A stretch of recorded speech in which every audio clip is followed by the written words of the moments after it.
नमस्कार दोस्तों, आइए जानते हैं आज राजस्थान के दिन भर की ताज़ा और बड़ी खबरें। आज राजस्थान से पहली खबर है कि राजस्थान में बढ़ाई गई ट्रांसफर पोस्टिंग की डेडलाइन। राजस्थान में भजन लाल सरकार ने हाल ही विभिन्न विभागों में ट्रांसफर पोस्टिंग पर लगा प्रतिबंध हटा दिया था, जिसमें तबादलों की सूची जारी करने के लिए विभिन्न विभागों को 1 जनवरी से 10 जनवरी तक की डेडलाइन दी गई थी। वहीं 10 जनवरी को आखिरी दिन अब इस डेडलाइन को आगे बढ़ा दिया गया है। राजस्थान में अब 15 जनवरी तक तबादले की प्रक्रिया को आगे बढ़ाने का फैसला किया गया है, यानी अब 15 जनवरी तक सभी विभागों में ट्रांसफर पोस्टिंग की सूची जारी हो सकेगी। हालांकि बता दें, शिक्षा विभाग से जुड़े विभागों में ट्रांसफर पोस्टिंग पर प्रतिबंध जारी है। राजस्थान में तबादले पर प्रतिबंध हटते ही कई विभागों में ट्रांसफर पोस्टिंग की सूची जारी की गई है। हालांकि अब भी कई ऐसे विभाग हैं जहां अब तक सूची भी तैयार नहीं हुई है। इसके बाद अब तबादले की डेडलाइन को बढ़ा दिया गया है।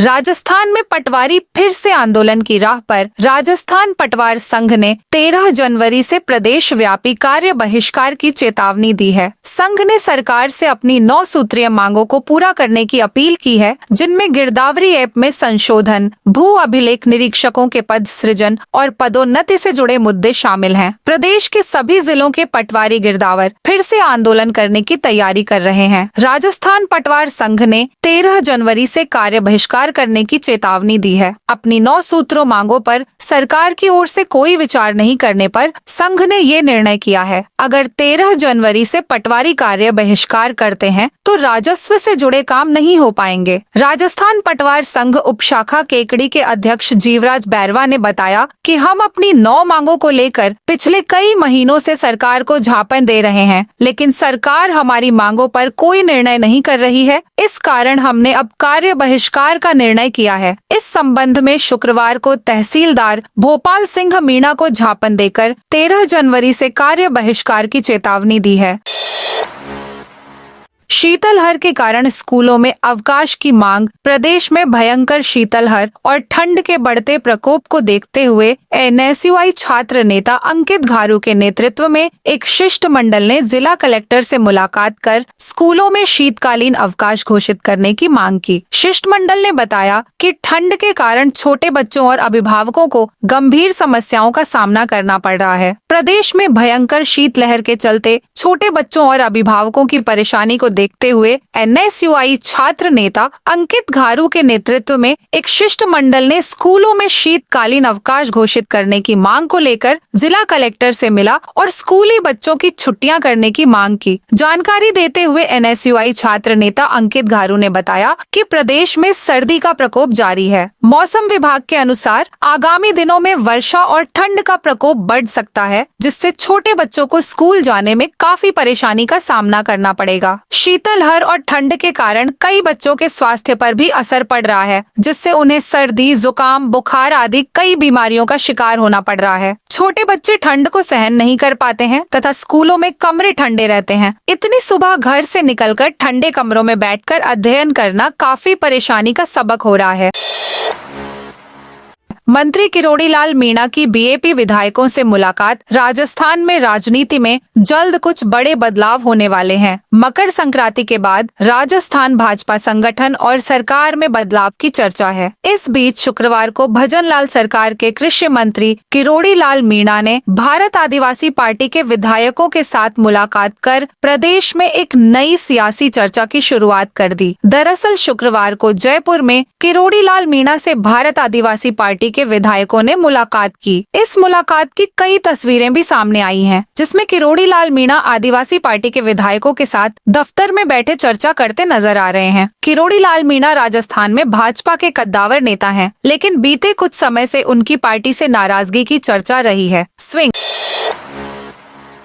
आज प्रदेश के कई हिस्सों में होगी झमाझम। राजस्थान में एक नए पश्चिमी विक्षोभ के प्रभाव से 10 और 11 जनवरी को कहीं कहीं मावठ की संभावना है। इसके असर से आज प्रदेश के अधिकतम और न्यूनतम तापमान में 2 से 4 डिग्री बढ़ोतरी हो सकती है। प्रदेश में आज से झमाझम का दौर शुरू होगा। मौसम विभाग ने चेतावनी दी है कि आज शाम से प्रदेश के जोधपुर, बीकानेर संभाग व शेखावाटी क्षेत्र में हल्की बारिश हो सकती है। 11 जनवरी को बीकानेर, जयपुर व भरतपुर संभाग के अधिकांश हिस्सों में बारिश व 9 जिलों में ओलावृष्टि की चेतावनी भी जारी की गई है। वहीं 12 से 13 जनवरी को प्रदेश के ज्यादातर हिस्सों में घने से अति घना कोहरा छाए रहने का अलर्ट जारी किया गया है तथा 15 से 16 जनवरी के बीच फिर से नया विक्षोभ सक्रिय होने की संभावना जताई गई है, जिसके असर से प्रदेश का पूर्वी हिस्सा सर्वाधिक प्रभावित हो सकता है। मौसम विभाग ने आगामी 2 सप्ताह के लिए पूर्वानुमान जारी कर दिए हैं। इनके अनुसार प्रदेश में 17 से 23 जनवरी के बीच बारिश का दौर चलेगा। इसमें पूर्वी राजस्थान में सामान्य से अधिक बारिश हो सकती है। वहीं 12 जनवरी से प्रदेश में कोहरे का प्रभाव बढ़ेगा। तापमान की बात करें तो इस अवधि में अधिकतम व न्यूनतम तापमान सामान्य स्तर पर ही बने रहने का अनुमान है।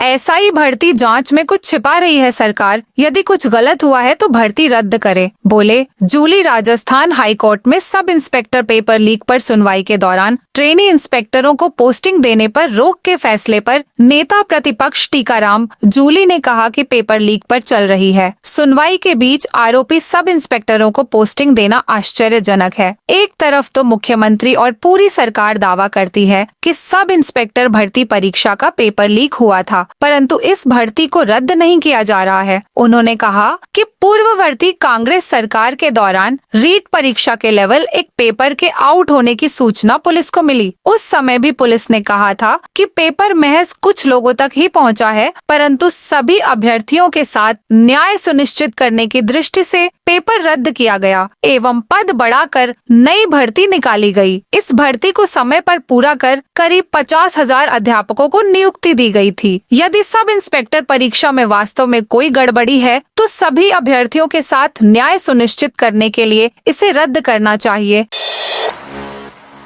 बीकानेर में कैमल फेस्टिवल का आगाज, बना पगड़ी बांधने का वर्ल्ड रिकॉर्ड। एक युवा ने अब तक की सबसे लंबी पगड़ी बांधकर विश्व रिकॉर्ड कायम किया। 2025 फीट की पगड़ी पूर्व में भी कई रिकॉर्ड अपने नाम कर चुके बीकानेर के युवा पवन व्यास ने शहर की लक्ष्मीनाथ मंदिर में 2025 फीट लंबी पगड़ी बांधकर रिकॉर्ड कायम किया। राजस्थान के बीकानेर में अंतर्राष्ट्रीय ऊंट उत्सव पूरी दुनिया में अपनी पहचान रखता है। अंतर्राष्ट्रीय उत्सव के पहले दिन बीकानेर के एक युवा ने अब तक की सबसे लंबी पगड़ी बांधकर विश्व रिकॉर्ड कायम किया। 2025 फीट की पगड़ी पूर्व में भी कई रिकॉर्ड अपने नाम कर चुके बीकानेर के युवा पवन व्यास ने शहर की लक्ष्मीनाथ मंदिर में 2025 फीट लंबी पगड़ी बांधकर रिकॉर्ड कायम किया। पवन ने यह कारनामा महज 22 मिनट और 38 सेकंड में कर दिखाया। इस दौरान पगड़ी बांधने को देखने के लिए बड़ी संख्या में लोग भी वहां मौजूद रहे।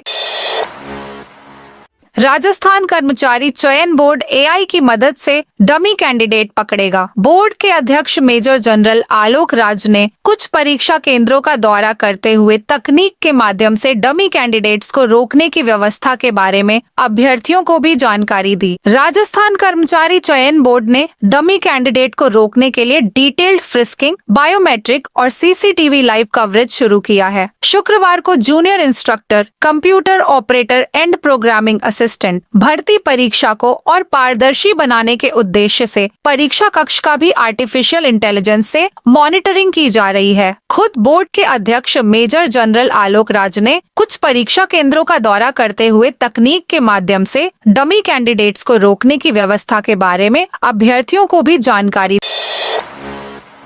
दी। भजनलाल सरकार को योग्य दूल्हों की तलाश, युवकों से मांगे आवेदन। राजस्थान में भजनलाल सरकार ने योग्य दूल्हों के लिए आवेदन मांगे हैं। सामाजिक न्याय एवं अधिकारिता विभाग द्वारा जारी विज्ञप्ति जारी की गई है। विभाग ने अपने राज्य महिला सदन जयपुर में रह रही आवासनियों के विवाह के लिए आवेदन मांगे हैं। विज्ञप्ति के अनुसार महिला सदन की आवासनियों के विवाह के लिए कार्यक्रम आयोजित किया जा रहा है। जयपुर के महिला सदन में 15 आवासनियों का विवाह किया जाएगा। इसमें हिंदू और मुस्लिम दोनों हैं। विभाग ने इसके लिए योग्य युवकों से आवेदन मांगे हैं। इच्छुक और योग्य लड़के 20 जनवरी तक कार्यालय में आवेदन कर सकते हैं। विज्ञप्ति में कहा गया है कि राज्य महिला सदन जयपुर में रहने वाले इच्छुक और योग्य हिंदू मुस्लिम धर्म से संबंधित 15 आवासनियों का विवाह द्वारा पुनर्वास किया जाना है। इनमें 4 दिव्यांग भी हैं। ऐसे में विवाह के लिए इच्छुक और योग्य आवेदक राज्य महिला सदन जयपुर के साथ कार्यालय अधीक्षक के यहां आवेदन कर सकते हैं। साथ ही विभागीय वेबसाइट से आवेदन पत्र प्राप्त करके आवश्यक दस्तावेजों के साथ 20 जनवरी शाम 4 बजे तक कार्यालय में आवेदन जमा कराए जा सकते हैं। निर्धारित समय के बाद आवेदन पत्र स्वीकार नहीं किए जाएंगे।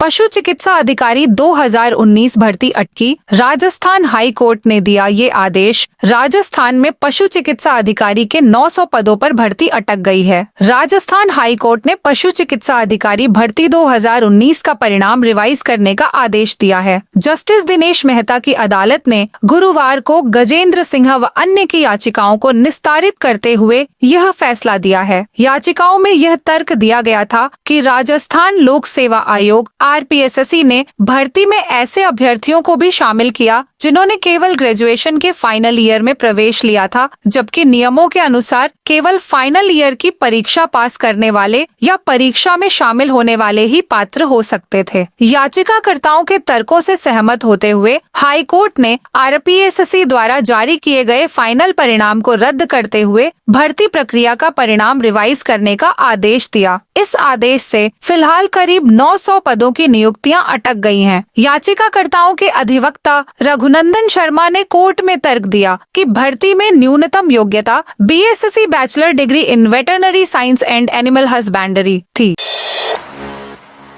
IAS टीना डाबी ने रविंद्र सिंह भाटी को दिया जोर का झटका। राजस्थान में बाड़मेर जिला कलेक्टर टीना डाबी ने निर्दलीय विधायक रविंद्र सिंह भाटी के कार्यक्रम पर रोक लगा दी है। हालांकि रोक की वजह सुरक्षा कारण बताए गए हैं। जिला कलेक्टर की ओर से आदेश जारी कर दिए हैं। भारत पाकिस्तान सीमा के नजदीक आयोजित होने जा रहे रोहिणी संगीत महोत्सव कार्यक्रम 12 जनवरी को शिव विधायक रविंद्र सिंह भाटी द्वारा आयोजित किया जा रहा था। बाड़मेर जिला कलेक्टर टीना डाबी ने CID इंटेलिजेंस और BSF की रिपोर्ट के आधार पर इस कार्यक्रम को रद्द कर दिया। टीना डाबी द्वारा जारी आदेश एक तरह से विधायक रविंद्र सिंह भाटी के लिए बड़ा झटका माना जा रहा है। रोहिणी गांव भारत पाकिस्तान सीमा से मात्र 5 किलोमीटर की दूरी पर स्थित है। यह क्षेत्र भारत सरकार की अधिसूचना के तहत प्रतिबंधित है। रिपोर्ट्स के अनुसार इस सांस्कृतिक कार्यक्रम में बाहरी लोगों के शामिल होने से संदिग्ध गतिविधियों और स्थानीय लोगों को असुविधा का खतरा था। सुरक्षा एजेंसियों की अनुशंसा के बाद जिला प्रशासन ने यह कदम उठाया।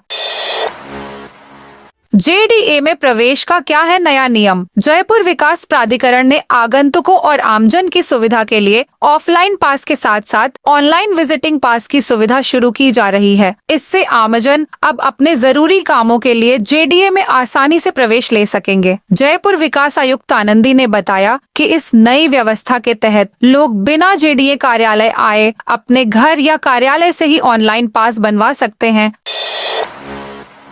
राजस्थान में दिन दहाड़े PNB बैंक से 10 लाख रुपए की लूट। राजस्थान के करौली जिले से इस वक्त एक बड़े बैंक लूट की खबर सामने आई है। यहाँ हिंडौन स्थित पंजाब नेशनल बैंक PNB की शाखा से बाइक सवार बदमाशों ने दिन दहाड़े 10 लाख रुपए की लूट लिए। बैंक लूट की सूचना पर पुलिस तुरंत एक्टिव हुई और इलाके में नाकाबंदी कर लुटेरों को तलाश रही है। मिली जानकारी के अनुसार बैंक लूट की यह घटना हिंडौन के रीको क्षेत्र में हुई। यहाँ कट्टे की नोक पर आए करीब 10 लाख रुपए नकाबपोश बदमाश लूट ले गए।